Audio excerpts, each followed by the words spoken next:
자신의 생명을 끊으려는 사람은 그것을 실천으로 옮기기 전에 여러 가지 간접적인 방법으로 자신의 의중을 남들에게 흘린다고 합니다. 자기가 평소에 소중히 여기던 물건을 나눠준다거나 자기가 얼마나 힘들다는 것을 간접적으로 비친다고 합니다. 당시에는 사람들이 그 말을 알아듣지 못하는데 이 일이 벌어진 후에야 그동안에 여러 번 자신의 어려움을 토로했다는 것을 깨닫는다는 것입니다. 이것은 무엇을 보여주느냐 하면은 사람이 자신의 진실을 말하지 않는 것이 아니지만 사람들이 그 말을 알아듣지 못한다는 것을 보여줍니다. 그냥 흘려 듣습니다. 저는 교회에서 성도들이 서로 자신의 고민이나 어려움을 서로 토로하고 서로를 위하여 기도하는 것을 당연한 것으로 생각하고 모든 교회가 그렇게 하고 모든 성도들이 그렇게 해야 되는 줄로만 생각하고 거기에 대하여 한 번도 의문을 가진 적이 없습니다.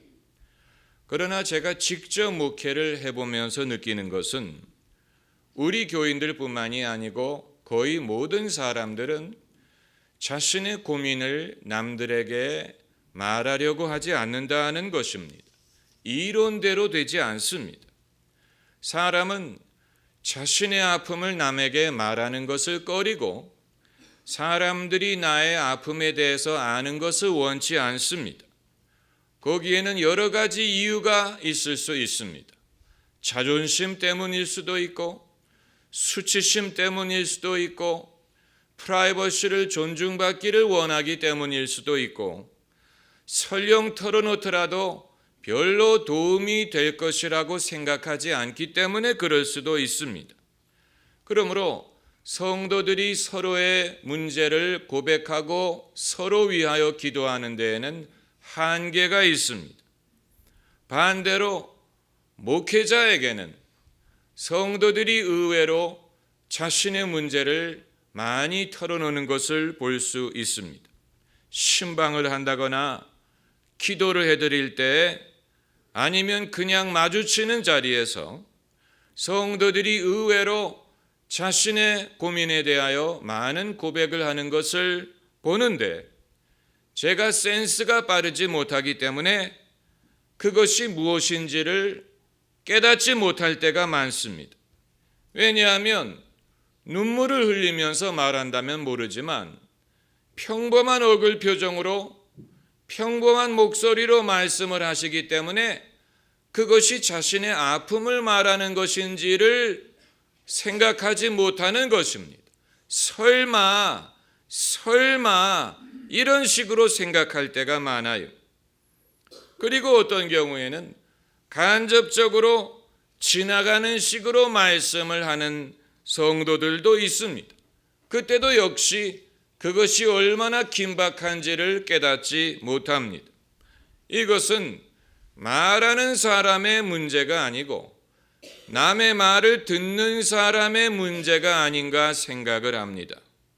남의 말을 듣는 사람은 그 심각성을 의도적으로 과소평가하려는 그런 성향이 있는 것 같습니다. 우리가 평소에 안녕하십니까? 라고 인사를 할 때 그것은 정말 안녕한가를 물어보는 것이 아니고 의례적인 인사말이에요. 그렇기 때문에 안녕하십니까? 라는 질문에 저 안녕하지 못합니다. 라는 대답을 기대하지 않는 것입니다. 외국도 마찬가지 How are you? 라고 물을 때 상대방이 의례적으로 I'm fine 이렇게 대답하기를 기대하지 나는 괴로워요, 나는 아파요, 나는 슬퍼요 라고 대답하면 거기에 대하여 뭐라고 대꾸할지 사람들이 알지를 못하는 것입니다. 그러므로 How are you? 라는 질문에 대하여 우리가 과거에 영어 배울 때 제일 먼저 배운 것처럼 I'm fine, thank you, and you 이런 식으로 대꾸하기를 기대하는 것입니다. 우리의 진실은 기도에 담겨져 있습니다. 사람이 진실하게 하나님께 기도할 때 그 사람의 사연이 그 기도 속에 담겨져 있습니다. 우리가 참의 기도를 할 때 하나님과 나만이 아는 죄를 고백한다는 것은 그야말로 제일 개인적이고 제일 은밀하고 제일 사적인 말을 하는 것입니다. 하나님과 나만이 아는 죄, 우리의 진실을 아시는 분은 하나님이세요. 사람이 자신의 진실을 담아 하나님께 기도하는 것만으로 이미 그의 문제의 절반은 해결됐다고 볼 수 있습니다. 나머지 절반은 하나님의 몫이에요. 사람이 기도하지 않는 것이 문제지, 자신의 진실을 담아 겸손하게 기도를 하는 것만으로 이미 문제는 해결되기 시작했고 이미 하나님은 역사하시기 시작했습니다. 오히려 우리가 기도를 시작했다는 말은 그 이전에 하나님이 역사하기 시작하셨다는 증거예요. 왜냐하면 사람이 기도하는 것은 자신의 의지로 되는 것이 아니고 하나님이 그 마음을 감동하여 기도할 마음을 주셨기 때문입니다. 그러므로 사람이 기도하기를 시작했다는 말은 하나님이 이미 역사하기 시작하셨다는 증거예요. 많은 사람들은 기도를 시작한 후에 어떻게 하면 하나님이 내 기도를 듣게 하실 수 있는가를 생각합니다. 소위 기도 응답의 비결을 알고자 합니다. 사람들은 내가 기도를 하기 시작했다는 사실이 이미 하나님이 역사하셨다는 증거라고 보기보다는 자신의 기도를 하나님과 흥정을 하는 것으로 만들려고 합니다. 시장에서 흥정하듯이 어떻게 하면 하나님이 내 소원을 들어줄까? 어떻게 하면 내 구하는 것을 하나님이 허락하실까? 이런 식으로 사람의 기도는 하나님과 흥정을 하는 그런 성격이 많습니다. 그런데 소원을 이루는 것과 하나님이 기도를 들으시는 것은 같은 것이 아니에요. 그걸 우리가 알아야 됩니다. 기도의 응답이 반드시 내 소원을 이루는 것이라고 생각한다면 하나님의 응답을 우리는 깨닫지 못할 것입니다. 탕자의 비유를 보면 그것은 어디까지나 비유지만 얼마든지 일어날 수 있는 시나리오를 말하고 있습니다. 그 집을 나간 탕자를 위하여 아버지가 기도하지 않았겠습니까? 많이 기도했을 것입니다. 그런데 그 아버지의 기도가 어떤 식으로 응답이 되었느냐? 그 아들이 재산을 탕진하는 것으로 응답이 되고 그 땅에 기근이 오는 것으로 응답이 되고 그 아들이 배고프고 비참하게 되는 방식으로 기도가 응답이 됐습니다. 물론 그것은 그런 응답이 있느냐라고 생각을 하겠지만 그 아들이 고집을 피우고 자신의 뜻을 꺾지 않는 한 하나님이 응답하시는 데는 제한이 있습니다. 그 아들이 탕진을 하고 그 땅에 기근이 있는 것은 하나님의 최선의 방법은 아니지만 차선의 방법은 되는 것입니다. 선은 선이에요. 선한 방법으로 하나님이 역사하셔서 선한 결과를 거두고자 하시는데 하나님이 전능하시더라도 사람이 고집을 피우고 자기의 뜻을 꺾지 않는 상황에서 하나님이 하실 수 있는 것은 제한이 있습니다. 그렇기 때문에 인간의 기도를 응답하실 때 우리가 기대하지 않던 방법으로 응답하시는 경우가 많은 이유가 바로 거기에 있는 것입니다. 하나님에게도 초이스가 없는 것입니다. 다른 방법으로 사람의 고집을 꺾을 수 없기 때문에 사람의 자유의지, 선택, 이것을 무시할 수가 없기 때문에 많은 경우에 우리가 경험하는 환난이나 시련이나 부족함이나 아픔은 하나님이 우리 삶에 역사하셔서 선한 결과를 거두게 하기 위한 것입니다. 많은 사람들은 하나님이 정말 계시다면 세상에 왜 고난이 있느냐라고 묻지만 그 고난이 하나님이 허락하신 것일 수도 있다는 가능성을 생각하려고 하지 않습니다. 사람이 형통할 때보다는 고난을 경험함으로 더 겸손해지고 더 하나님께 돌아오고 더 믿음을 의지하게 한다는 사실을 깨닫지 못하는 것입니다. 예수님께 찾아온 사람들 중에는 병든 사람, 죄인, 문제 있는 사람들이 더 많았어요. 부자, 건강한 사람, 팔자가 좋은 사람보다는 병든 사람, 아픈 사람, 문제 있는 사람들이 더 예수님을 많이 찾아왔습니다. 이것은 그때나 지금이나 마찬가지예요. 건강할 때 주님을 찾아가면 얼마나 좋아요. 형통할 때 하나님을 경외하면 얼마나 좋아요. 그러나 인간의 심성은 왜곡되고 교만하고 그렇기 때문에 그 인간을 하나님께서 사랑하셔서 바른 길로 오게 하실 때 모든 것이 평탄할 때보다는 풍랑을 통하여 그렇게 되는 경우가 많은 것입니다. 요나가 풍랑을 만나지 않았다면 하나님에게 순종하려고 하지 않았을 것입니다. 그러므로 요나의 풍랑은 하나님이 없어서 생긴 풍랑이 아니고 하나님이 허락하신 풍랑이요, 그 풍랑을 통하여 하나님을 만나게 되기 위함이요, 그 풍랑을 통하여 요나가 하나님의 뜻을 행하게 하기 위한 것입니다. 그 풍랑이 없었다면 요나는 하나님을 경험하지 못했을 것입니다. 그 풍랑 속에 하나님이 계셨어요.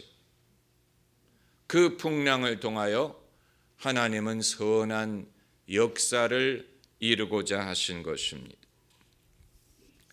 그것이 최선은 아니더라도 차선일 수 있어요.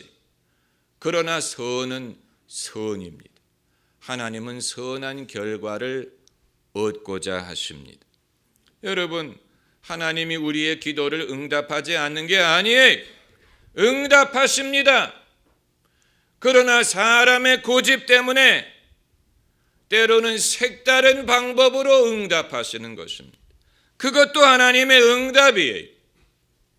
우리가 흔히 말하기를 우리의 기도를 하나님이 yes, no, wait, yes, no, 기다려라, 이 세 가지 방법 중에 하나로 응답하신다고 말하는데 하나님의 yes는 우리가 기대했던 yes와는 다를 때가 있습니다.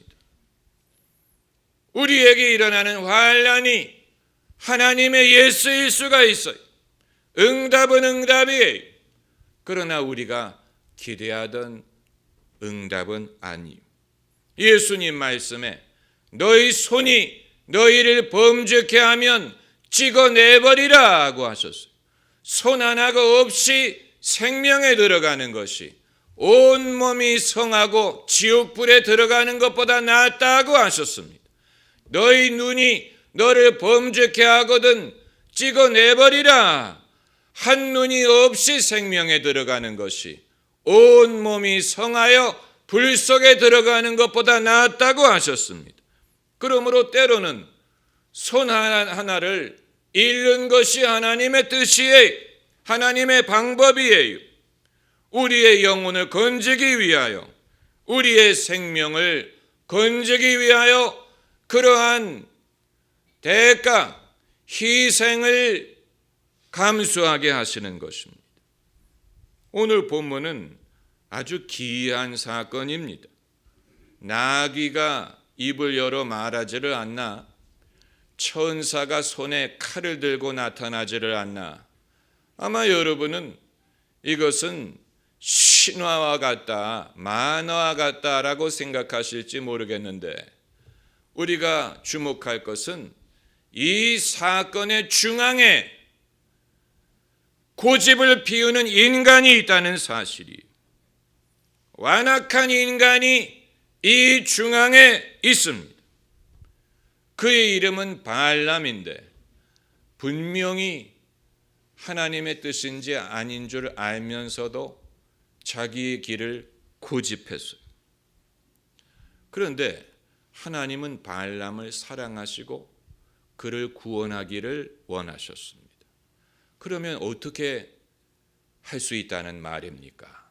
발람은 자기의 고집을 꺾지 않고 옳지 않음을 알면서도 그것을 강행하려고 하고, 하나님은 그 발람을 사랑하시고 구원하기를 원하십니다. 그러면 하나님이 하실 수 있는 일은 별로 없습니다. 그래서 천사를 보내어 그 길을 막았다고 했어요. 발람의 길을 3번이나 막았어요. 하나님이 길을 막으시는 것도 응답이에요. 한 번도 아니고 3번이나 길을 막았다고 했어요. 그런데 하나님이 길을 막으시는 것을 나귀는 봤는데 발람은 보지 못했습니다. 나귀가 사람보다 나아요. 짐승이 때로는 사람보다 낫습니다. 짐승은 하나님의 뜻을 저항하려고 하지 않지만 하나님의 형상대로 지음을 받았다고 하는 인간이 저항을 합니다. 그런데 그 사람을 하나님이 사랑하십니다. 그렇기 때문에 천사를 보내어 3번이나 그의 길을 막았다고 했습니다. 여러분, 하나님의 응답은 항상 즐거운 방법으로 오는 것은 아닙니다. 인간의 미련함을 생각할 때 응답이 즐거우냐 아니냐 하는 것은 중요하지 않습니다. 사람의 미련함을 생각할 때 그나마 이렇게라도 하나님이 응답하시는 것이 얼마나 다행인지 몰라요. 우리는 손에 물 묻히기를 싫어하고 스타일 꾸기는 것을 싫어합니다. 불편한 것을 싫어합니다. 주님을 믿더라도 편하게 믿기를 원합니다. 삶을 살 때 편하게 살기를 원합니다. 그러나 때로는 주님이 우리를 붙들어서 김치 속에 끌어당깁니다. 불편하고 귀찮고 힘든 일에 우리를 끌어당깁니다.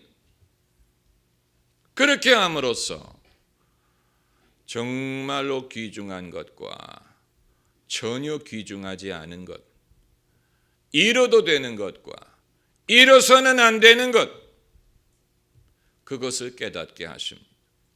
우리는 없어도 되는 것에 연연합니다. 이뤄도 되는 것에 연연합니다. 거기에 대해서 염려합니다. 그러나 정말로 귀중한 것이 무엇인지를 생각하려고 하지 않아요. 여러분, 없어도 되는 것을 이름으로 이뤄서 안 되는 것을 보존할 수 있다면 얼마든지 그렇게 할 수 있지 않겠습니까? 미련한 사람들이 그것을 생각하려고 하지 않아요. 없어도 되는 것, 거기에 연연합니다. 남들이 갖고 있으니까, 있어야 된다고 말하니까, 과거에 있었으니까. 그러나 정말로 없어서는 안 되는 것, 이뤄서는 안 되는 것을 위한다면 없어도 되는 것은 중요한 것이 아니에요. 그걸 우리가 알아야 됩니다. 하나님이 정말로 우리를 구원하시는 그 큰 구원에 비교하면 우리가 겪는 작은 손해, 불편함, 자존심 상함, 이런 것은 문제가 아닙니다. 그것은 얼마든지 참을 수 있습니다. 하나님은 더 큰 선한 목적을 이루시기 때문에. 할렐루야. 기도하십시다.